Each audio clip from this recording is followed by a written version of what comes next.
Ready everything. Video's recording. How about your audio? My head's cut off. Oh, I've been recording this whole time.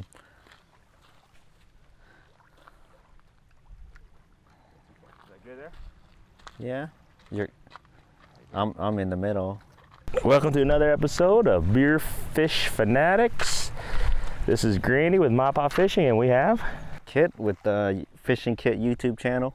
There you go. And today we're doing something a little bit different, ladies and gentlemen. We are doing the podcast episode outside, number one. Number two, Kit is showing me how to catfish. And number three, I don't know, is there number three? Number three, the weather's nice. Number three. Agreed. It's beautiful out right now. So I don't forget again. Today, Fishing Kit brought Sierra Nevada Pale Ale, handcrafted ale. This is a brewery out of Chico, California. And I believe a lot of people's had this, but I actually like it. It's been a while since I've had one, so. Yeah. Well, I was trying to find craft beer, but also it had to be in a bottle. I didn't want to bring bottles out here. You mean a can? You said bottle. Did I say bottle? You said bottle.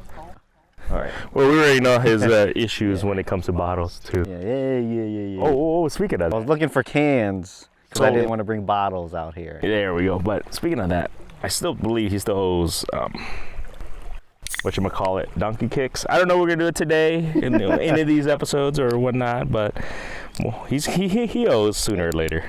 Maybe I'll do it for Facebook. There we go. So give this Sierra Nevada Pale Ale a swig and cheers, guy. Oh, got my koozie. Try and look professional drinker. We'll try it out. That is refreshing on a summer day. What does it taste like? What do you think? It's not hoppy. It isn't that hoppy. Actually, I almost have kind of a sweetness to it at the end. Don't know. It could be wrong, but it's 5.6 alcohol per content volume, whatever. So, good pick, guy. For you non-beer drinkers, it tastes like beer. So, the non-beer drinkers are probably like, that tastes like butt. But it's not bad. It's actually pretty good.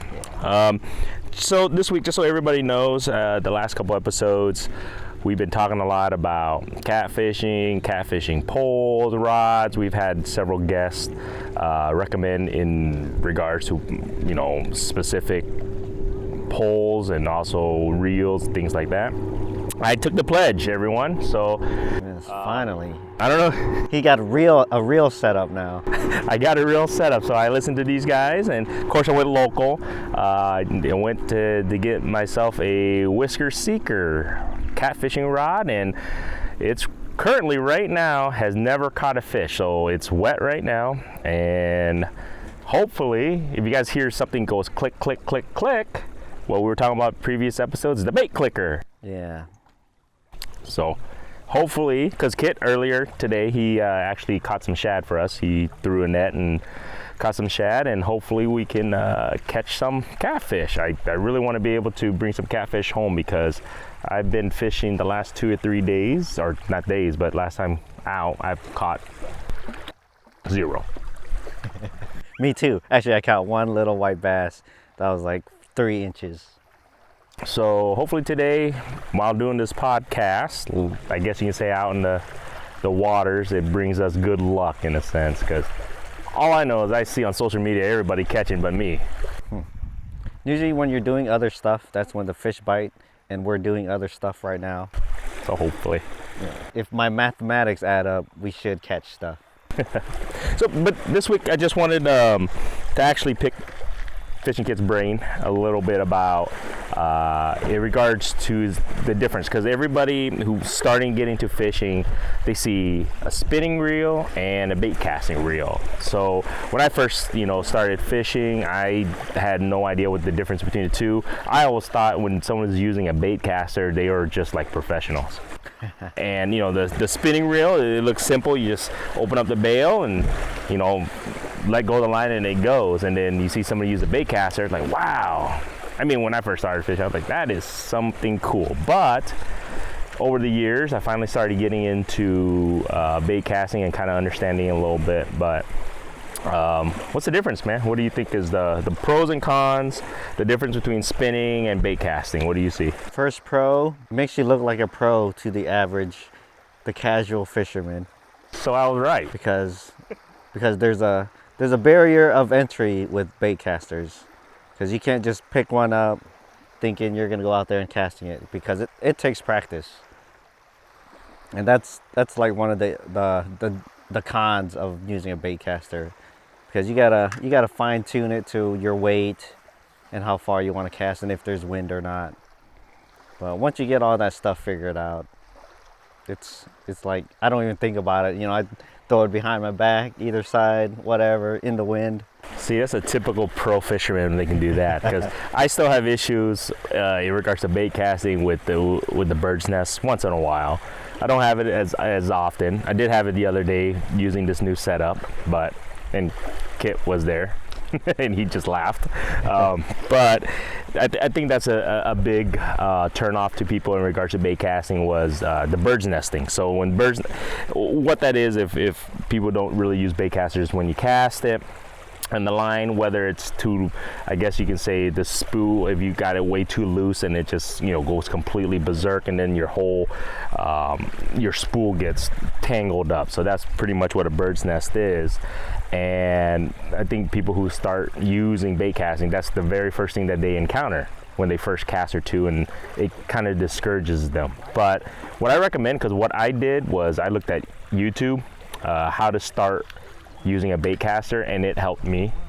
I don't know how you learned, but I think when I did that, and then you just kind of go into the backyard or your garage or whatever, and you just kind of slowly cast with no hooks, obviously, but with a little bit of weighted, so you can kind of practice your bait casting. I think that helps a lot.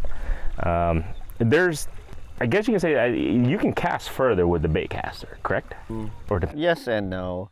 Well, when you bird's nest, what's happening is the spool is spinning faster than the line's coming out.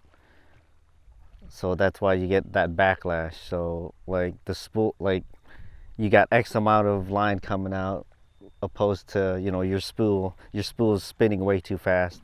And then so it just backs up, and then that's how the knots happen. Like if when your lure hits the water, you know, no more lines coming out, but if your spool's still spinning, it's basically letting more and more line out, but that line isn't getting pulled out, it's just bunching up in your spool. And then, you know, once you have to dial it in. Like once you get it dialed in to the point where the spool isn't over spinning compared to how much line's coming out.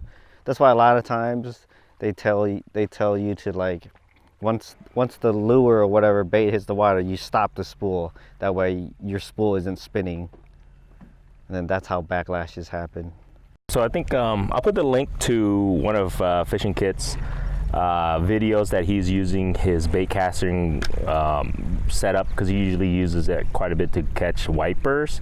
And you guys can kind of see what he's talking about. When he casts, he doesn't really stop the water. I think, like he was saying, he sets it up perfectly where when it hits the water, his spool literally almost stops, right? Almost. Right. Yeah. Once you use it long enough, you basically learn your reel, and you can tune it exactly to the point where, you know, if conditions are right, you cast it out, your lure hit the water, and you don't even have to stop the spool. People who do, like I said, when you first start using the bait caster or bait casters, don't get discouraged when that backlash does happen. I mean, it happens to everybody. It still happens to the best of people. Yeah, I still backlash. And it happens. It happens. It's just part of it. But it's okay. Don't get discouraged of not using it, because I feel it's a part of fishing where it actually increases the fun factor a little bit. I don't know if that's true for you, but it feels like that to me. Like when I get the chance to you know, when I'm going for largemouth bass or even wipers or whatnot, if I'm using my bait caster, for some reason it just changes the dynamics when you're fishing using a bait caster. Yeah, your grip is different too. When you're using a bait caster, you got an underhand grip. I think it gives you more power, because like when you do curls, you do an underhand grip, right? Yeah. I mean, you can do overhand curls too, but you have less power. At least I do. I have less power when I have an overhand grip. And when you're holding a spinning rod, you got overhand grip, right? You're holding it like this. Yeah, I didn't even think about that. No, you're right. I didn't even And when think you have about a bait casting reel, your underhand. underhand. So you think more leverage? Yeah, you think? more leverage. More leverage. So there's more power. So I don't know if a lot of people think about that stuff, but I think that's the true fisherman's thoughts. A person like me that literally just goes out and casts or whatever and just fish doesn't really think about that. But talking to someone like you or someone who actually kind of dissects the techniques and all the specific things, it makes sense. yeah.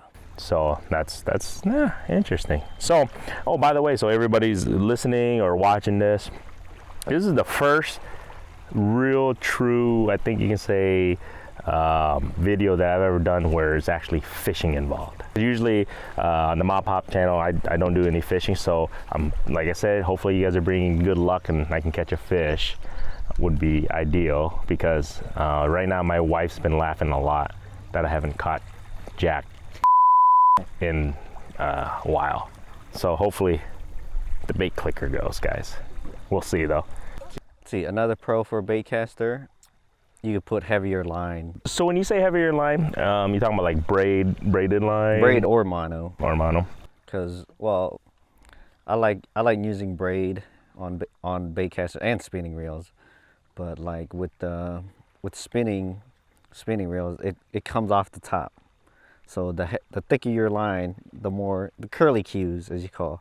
You know, you put 30-pound mono on a spinning reel, but when you cast, it's gonna look like basically like a slinky coming out.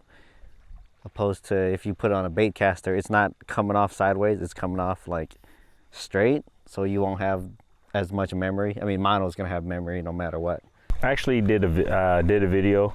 I think when we released this episode, I actually on the MaPop channel, I did a video of comparing the different lines, braid, mono and fluoro, so check that video out. It's just kind of basics, just the difference between all three and the specific lures to use and what all three, the pros and cons on that. So make sure you guys check that one out. And another thing that I've been noticing a lot, I was talking to Kith earlier, is I see a lot of people posting the difference. So the difference between, I guess you can say, white bass, yellow bass, striper bass, striped bass, and hybrid bass. Did I say that right? Or wiper, same thing. And white, yeah, right? White, yeah.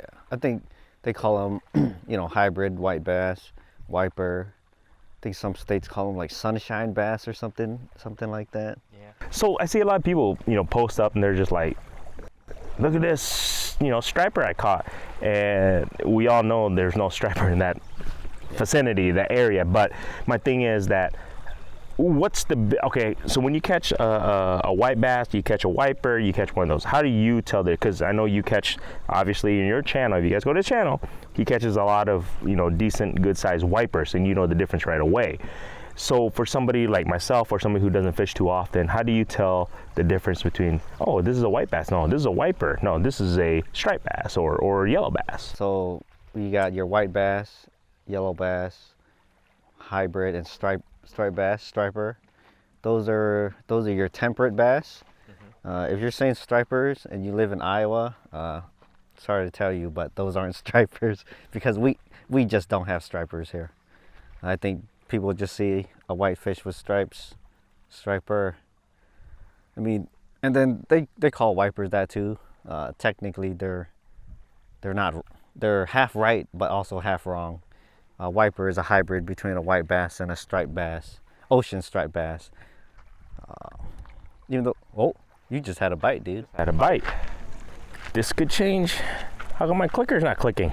It clicked once, but it did. I saw the rod bend though. Your rod tipped over. Yeah, I saw that. So if we go like complete silence for a while, that means you see us run off. Yeah, we run off here. So just FYI, everyone.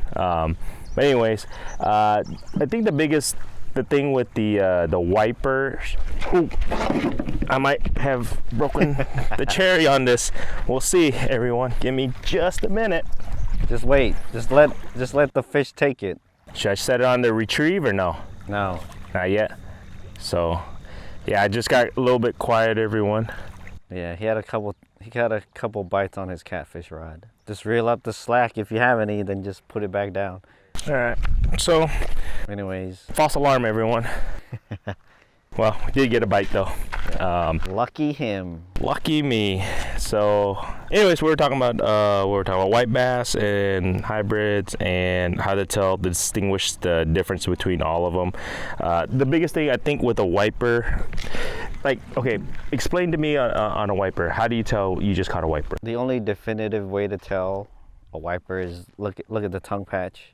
They got like two little, I don't know what to call. I think they call them tongue patches. Like two little patches on their tongue. Wipers have two. I think striped bass have two, but we don't have striped bass, so you just rule them out of Iowa. And then the white bass only have one. That's the only for sure way to tell. How about the lines on the bodies? Because I know on a white bass, it goes all the way to the tail. It's pretty continuously straight, right? The line, or does it break? Because I know for a fact on hybrids or wipers, they break. Right, they're like staggered. Yeah. But I feel like they're more defined. But they say you can't really judge it off of the stripes. But like a white bass, I feel like they got stripes on the top half, but then on the bottom half, it's really broken up. Like it's dots. Like you got dots and lines and stuff. Oh, you'll just have to throw up a picture. I think so. I'll throw up a picture. If I don't throw up a picture here, I'll throw it on my website or the Facebook or whatever. Because I think the thing is, like I was saying, I've seen a lot of people just. And the funny thing is, people get on the internet and they just argue about the dumbest things, man. Because they're just arguing like, no, that's a white bass. No, that's a wiper. No, I'm just like. You can't really go off the stripes, but I feel like wipers in general have more defined, darker stripes. All right, come on, fish. I want to hear that bait clicker going. So, yeah, I wanted to go back to a con of the baitcaster. What's up? Like pricing. You could get away with like a $20 spinning reel. You know, you go out there, cast your line. The drag might not be that good, but I don't think there's very many $20 bait casting reels out there. If they are, I've never seen one. I mean, I've never used one, so I don't know. And if they are, I don't know from firsthand experience or not, but I feel like they won't be as good. Oh, I mean, it shouldn't be as good as like an $80 reel. So does it make a difference, you think, in regards to, I mean, obviously, supposedly, the quality increases with the cost? It depends if the price reflects the materials, but if a reel is expensive just for the sake of being expensive, then no. But if, like, let's say this reel costs more because it's got, you know, better quality parts, like more, I don't know, carbon fiber, aluminum, better metals and whatnot, versus this reel that has 50% plastic.